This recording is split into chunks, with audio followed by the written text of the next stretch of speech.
اعوذ باللہ من الشیطان الرجیم بسم اللہ الرحمن الرحیم وَلَقَدْ جَاءَتْ رُسُلُنَا إِبْرَاهِيمَ بِالْبُشْرَى قَالُوا سَلَامًا قَالَ سَلَامٌ فَمَا لَبِثَ أَن جَاءَ بِعِجْلٍ حَنِيذٍ فَلَمَّا رَأَى أَيْدِيَهُمْ لَا تَصِلُ إِلَيْهِ نَكِرَهُمْ وَأَوْجَسَ مِنْهُمْ خِيفَةً قالوا لا تخف إنا أرسلنا إلى قوم لوط وامرأته قائمة فضحكت فبشرناها بإسحاق ومن وراء إسحاق يعقوب قالت يا ويلتى أألد وأنا عجوز وهذا بعلي شيخا إن هذا لشيء عجيب قالوا أتعجبين من أمر الله رحمة الله وبركاته عليكم أهل البيت إنه حميد مجيد فلما ذهب عن إبراهيم الروع وجاءته البشرى يجادلنا في قوم لوط إن إبراهيم لحليم أواه منيب يا إبراهيم أعرض عن هذا إنه قد جاء أمر ربك وإنهم آتيهم عذاب غير مردود صدق اللہ العظیم. الحمد للہ رب العالمین والصلاة والسلام على سید المرسلین وعلى آلہ واصحابہ اجمعین اما بعد. سورہ ہود کی یہ 8 آیتیں ہیں جن کی ابھی آپ کے سامنے تلاوت کی گئی. سورہ ہود کا یہ 7واں رکوع ہے جس کا ابتدائی حصہ ہے. اس ابتدائی حصے میں حضرت ابراہیم علیہ السلام کا تذکرہ ہے اور اسی رکوع کی ماباقی آیتوں میں حضرت لوط علیہ السلام کا قصہ ہے. ہر دو واقعات اسی تسلسل میں اور اسی سیاق میں آ رہے ہیں جس سیاق میں جس تسلسل میں پچھلے انبیاء علیہ الصلاۃ والتسلیم کا تذکرہ آ چکا ہے. حضرت نوح علیہ السلام، حضرت صالح علیہ السلام، حضرت ہود علیہ السلام، یہ تینوں کے واقعات گزر چکے ہیں. اور حضرت نوح علیہ السلام کے واقعے میں بھی اللہ تعالیٰ نے بتلایا کہ بہت تھوڑے سے ایمان والے تھے لیکن اللہ تعالیٰ نے مدد فرمائی. سفینہ نوح کے ذریعے سے اللہ تعالیٰ نے ایمان والوں کو بچایا. مخالفین طاقتور تھے، بڑی تعداد میں تھے، لیکن مخالفین بچ نہیں سکے، طوفان کے نظر ہو گئے.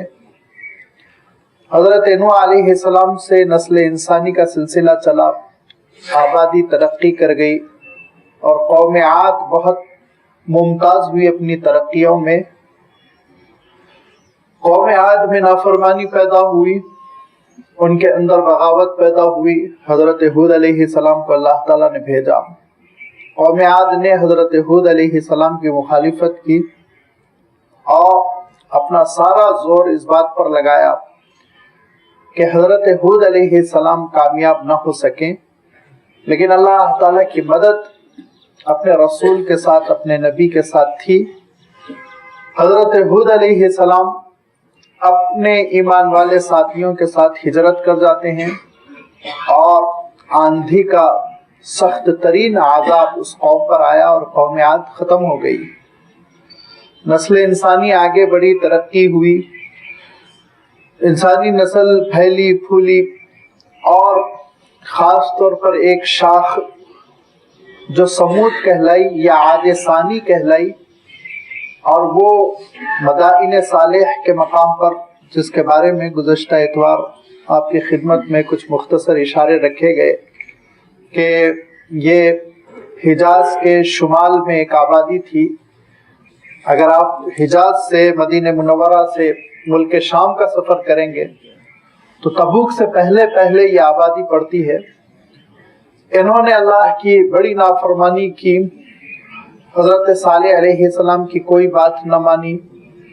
بہت دنوں تک حضرت صالح علیہ السلام نے سمجھایا، اور بطور معجزہ جو اونٹنی دی گئی تھی، حضرت صالح علیہ السلام نے اس کو نہ چھیڑنے کی تاکید کی، لیکن انہوں نے نہ صرف یہ کہ اونٹنی کو ستایا بلکہ اس کو قتل کر ڈالا، اس کو کاٹ ڈالا، جس کی وجہ سے پھر ایک ایسا عذاب آیا زلزلے کی شکل میں، ایک چنگھاڑ کی شکل میں، کہ یہ قوم ثمود یا قوم عاد ثانی ہلاک ہو کر برباد ہو کر رہ گئی. حضرت صالح علیہ السلام نے بستی بسائی، اور دھیرے دھیرے انسانی قافلہ آگے بڑھتا رہا، ترقی ہوتی رہی، یہاں تک کہ ایک مملکت وجود میں آئی، ایک ایسی حکومت، ایک ایسی آبادی، ایک ایسا ملک جو بڑا ترقی یافتہ تھا، جس کے پاس تہذیب تھی، جس کے پاس ذہانت تھی، جس کے پاس عقل تھی، جس کے پاس دولت تھی، جس کو اللہ تعالیٰ نے دوآبے کا اچھا علاقہ دیا تھا. اور انہوں نے اپنی سلطنت کا نام کلدان سے موسوم کیا تھا. اس کلدان کی سلطنت میں، اس ملک میں، اس حکومت میں دھیرے دھیرے شرک سرایت کرتا چلا گیا. اور اس زمانے میں جو مملکتیں مشہور تھیں، ترقی یافتہ تھیں، ان میں چاہے کنعان ہو، چاہے مصر ہو، کہیں بھی اللہ کے نام لیوا باقی نہیں رہ گئے تھے. شرک کا ایسا دور دورہ تھا، جیسے کہ اللہ کے رسول صلی اللہ علیہ وسلم کی بعثت سے پہلے آپ دیکھیں گے کہ ہندوستان بھی عروج پر تھا، روم بھی عروج پر تھا، ایران بھی عروج پر تھا، لیکن اللہ کا نام لینے والا کوئی نہیں تھا. اللہ کے رسول صلی اللہ علیہ وسلم کو بھیجا گیا، اور محنت ہوئی، پھر دھیرے دھیرے الحمدللہ یہ منظر آپ کے سامنے ہے کہ اس وقت روئے زمین پر کوئی ملک اور کوئی علاقہ اور کوئی منطقہ ایسا نہیں بچا جہاں اللہ کے نام لیوا اور توحید کے علم بردار نہ ہو. بعینی ہی وہی صورت جو عہد جاہلیت کی صورت تھی، وہ حضرت ابراہیم علیہ السلام کے زمانے میں کلدان میں ہو گئی تھی، اور اس کے اطراف و اکناف جو بستیاں تھی، جو مملکتیں تھیں، وہ سب کچھ اسی صورتحال سے دوچار تھی کہ اللہ تعالیٰ کو لوگوں نے فراموش کر دیا تھا. جھوٹے خداؤں سے انہوں نے تعلق جوڑ لیا تھا. بالخصوص کلدان میں بتوں کی عبادت کے ساتھ ساتھ، بتوں کی پرستش کے ساتھ ساتھ ستارہ پرستی بھی بہت تھی. اب پتہ نہیں کیوں شرک کو یہ جوتوش گیان سے بڑا تعلق ہے. جہاں بھی شرک پنپتا ہے وہاں آپ دیکھیں گے کوكب پرستی اور ستارہ پرستی اور ستاروں سے حالات جاننا اور ان کو مؤثر سمجھنا ہے، اس کا بڑا عمل دخل رہتا ہے، لازم و ملزوم ہے. اس کی کیا وجہ ہے اس پہ تحقیق کرنا ہوگا، لیکن بہرحال ایک چیز تو سمجھ میں آتی ہے کہ ابلیس جو ہے اس توہم کے ذریعے سے، ستارہ پرستی کے ذریعے سے لوگوں کے اندر ایک گھبراہٹ اور ایک دہشت اور آنے والی مصیبتوں کے سلسلے میں جھوٹی اطلاعیں دے کر انسانوں کو ایک طرح سے ایکسپلائٹ کرتا ہے اور شرک میں مبتلا کرتا ہے. جیسے آج بھی ہمارے زمانے میں آپ دیکھیں گے کہ مشرکانہ قومیں یہ ساری چیزوں پہ بہت بلیف کرتی ہیں، ستارہ اور مہورت، اور پھر اس کے ذریعے سے وقت نکالنا، اور اس وقت نکالنے کے بعد کوئی جشن کرنا، کوئی اہم کام انجام دینا، اس کے بغیر وہ آگے نہ بڑھنا. یہ ساری چیزیں کلدان کی سلطنت میں تھی. 7 ستاروں کا بڑا کانسیپٹ تھا ان کے پاس، اور اس کو وہ زندگی میں مؤثر سمجھتے تھے، اور بتوں کی عبادت کرتے تھے، بتوں کی پوجا کرتے تھے. بہت حالات بگڑ گئے تھے کہ ایک ایسی معصوم شخصیت کی ولادت ہوتی ہے جنہوں نے پھر تاریخ بدل دی. وہ حضرت ابراہیم علیہ السلام ہیں. حضرت ابراہیم علیہ السلام کی جو پیدائش ہوئی تو ان کے والد، جن کا قرآنی نام آزر ہے، اور